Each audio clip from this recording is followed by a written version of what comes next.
গরম ভাতে প্রিয় জিনিস, সাথে যদি হয় শাপলা চিংড়ি কেমন হয়। চলেন আপনাদের সবার সাথে আজকে এই রেসিপিটা শেয়ার করে দিই। আমার অনেক অনেক পছন্দের একটা জিনিস, শাপলা দিয়ে চিংড়ি ফ্রাই। এটা কি চিনেন আপনারা কেউ? আসসালামু আলাইকুম সবাইকে, কেমন আছেন সবাই? আশা করি সবাই অনেক ভালো আছেন। আমিও ভালো আছি, আল্লাহর রহমতে আপনাদের দোয়ায় ভালোবাসায় আলহামদুলিল্লাহ। এই যে দেখেন, দীর্ঘ এক যুগ পরে লন্ডনের মতো জায়গায় পেয়েছি শাপলা। হ্যাঁ, এই যে ওয়াটার লিলি ফুলের এই ডগাটা খায় যে, এটা কিন্তু আসলে অনেকেই জানে না। আমি খুবই এক্সাইটেড এই ডগাটা পেয়ে। তো আমি আজকে এই ডগাটাকে ভাজি করব। তো চলেন আপনারা দেখি এটা কিভাবে ভাজি করি। আপনারা সবাই আশা করি আমার সাথে থাকবেন, আমাকে সাপোর্ট করে যাবেন এইভাবে। তো চলেন আমরা ওয়াটার লিলির এই ডগাটা ভাজি করে নিই। এটার নাম হচ্ছে শাপলা। আমি আসলে খুবই এক্সাইটেড, এক যুগ পরে পেয়েছি বলেন। তো চলেন, আমি প্রথমে শাপলা ফুলের লতাটা ডগাটা ভালো করে কেটে নিব। শাপলাগুলো কাটা শেষ হয়ে গেছে। আপনাদের সুবিধার্থে আমি কয়েকটা শাপলাকে জাস্ট কেটে দেখিয়ে দিচ্ছি। আপনারা কিন্তু শাপলার এই যে আঁশটা, এটা কিন্তু ফেলে দিবেন, ঠিক আছে? এই আঁশটা কিন্তু আপনারা ফেলে দিবেন। এই যে জাস্ট ইন করে দেখেন আমার হাতে কিন্তু কষ হয়ে গেছে, আমি গ্লাভস ইউজ করিনি। এইভাবে কেটে এই অংশটা কিন্তু ফেলে দিবেন। আমরা সবাই জানি, কিন্তু আবার অনেকে কিন্তু এই শাপলাটা চিনেও না, এটা যে খাওয়া যায় সেটাও জানে না। জাস্ট আপনাদের সুবিধার্থে এটা আমি দেখিয়ে দিলাম। এই যে এইভাবে করে কেটে নেবেন। আমার সবগুলো শাপলা কিন্তু কাটা হয়ে গেছে। এখন এগুলো আমি সিদ্ধ করে নিব, আপনারা দেখতে থাকেন। এই যে দেখেন, শাপলাগুলো এত ভালো লাগছে, অনেক বছর পরে পেয়েছি তো। এখন আমি একটা পাইপেন দিয়েছি, পাইপেনে কিছু পানি দিয়ে দিয়েছি। পানির মধ্যে আমি দিয়ে দিচ্ছি শাপলাগুলো। সবগুলো শাপলা আমি পানির মধ্যে দিয়ে দিয়েছি। এখানে দিয়ে তারপরে দিয়ে দিচ্ছি লবণ, আসলে হাতে দিয়ে দিচ্ছি কিছু হলুদ দিয়ে এটাকে আমি সিদ্ধ করে নিব। I don't need it. আমার শাপলাটা সিদ্ধ হয়ে গেছে। এখন আমি শাপলাটা পানিটা ছাড়িয়ে নিচ্ছি। এই যে আমার শাপলাটা আমি ছেঁকে নিয়েছি, এখন আমি এটা বসিয়ে দিব। চলো, তো আমি শাপলার সাথে দেওয়ার জন্য এখানে কিছু চিংড়িও নিয়ে নিয়েছি। আমি এই চিংড়িটাকে ধুয়ে কুটে কেটে তারপরে ভালো করে ক্লিন করে আমি এটার সাথে লবণ আর হলুদ মরিচের গুঁড়ো মিক্স করে এটাকে ম্যারিনেট করে রেখে দিয়েছি।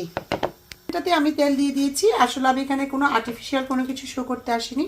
আমি যাই আমার জন্য করি, আমি সেটাই আসলে যতটুকু সময় পাই এই ব্যস্ততম লন্ডনের লাইফে, হ্যাঁ, ততটুকুই আপনাদের সাথে শেয়ার করার চেষ্টা করি। তো আমি পাইপের মধ্যে দিয়ে দিয়েছি তেলের মধ্যে আমি দিয়ে দিচ্ছি আমার ম্যারিনেট করা চিংড়িগুলো।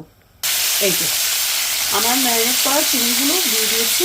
চিংড়ি ম্যারিনেটের যে ঝোলটা ছিল সেটাও আমি এখানে অ্যাড করে দিচ্ছি। আমার চুলার হিটটা অবশ্যই হাইতে থাকবে।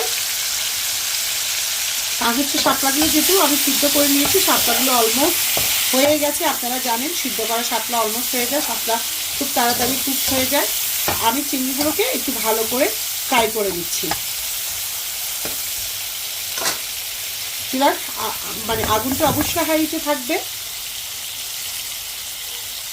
এই যে আমার চিংড়িটা মোটামুটি ফ্রাই হয়ে গেছে। এখন আমি এখানে একটা বড় পেঁয়াজ কুচি আর কয়েকটা রসুনের কোষ কুচি করে দিয়ে দিয়েছি। এখন আমি রসুন এবং পেঁয়াজের কুচিটা এটার সাথে ভালো করে মিক্স করে নিচ্ছি।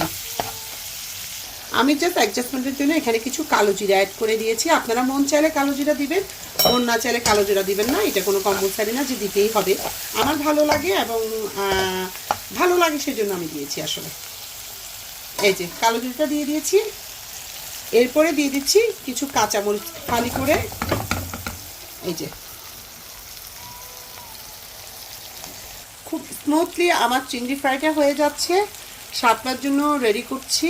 এই যে দেখেন, এই যে খুব স্মুথলি হয়ে যাচ্ছে। এখন আমি এটার সাথে শাপলাটাকে অ্যাড করে নিচ্ছি। অবশ্যই আমার এই রান্নাগুলো যদি আপনাদের ভালো লেগে থাকে, আমার চ্যানেলটাকে সাবস্ক্রাইব করে দিবেন, লাইক দিয়ে দিবেন, শেয়ার করে দিবেন।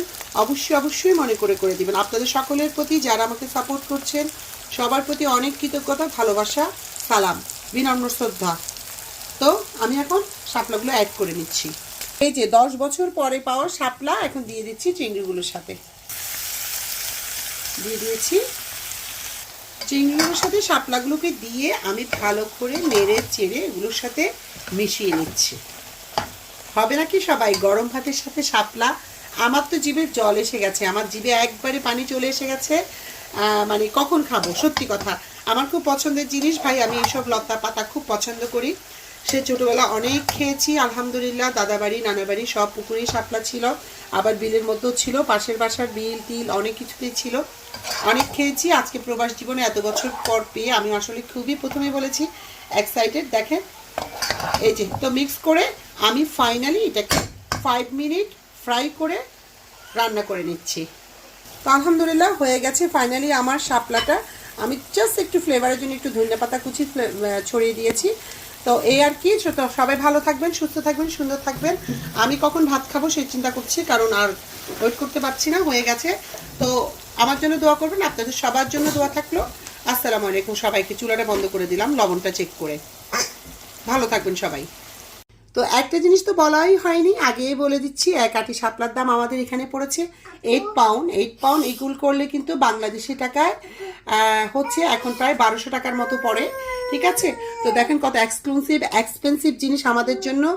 ঠিক আছে, আর কেন টাকার দামটা কেন বলে দিয়েছি, কারণ আমি তো সবসময় এখনো কাউন্ট করি, যত বছরই হোক আমার এই প্রবাস জীবনে, আমি এখনো বাংলাদেশের টাকা আর এখানকার টাকা কনভার্ট করলে কত হয় সবসময় আমি হিসাব করেই করি।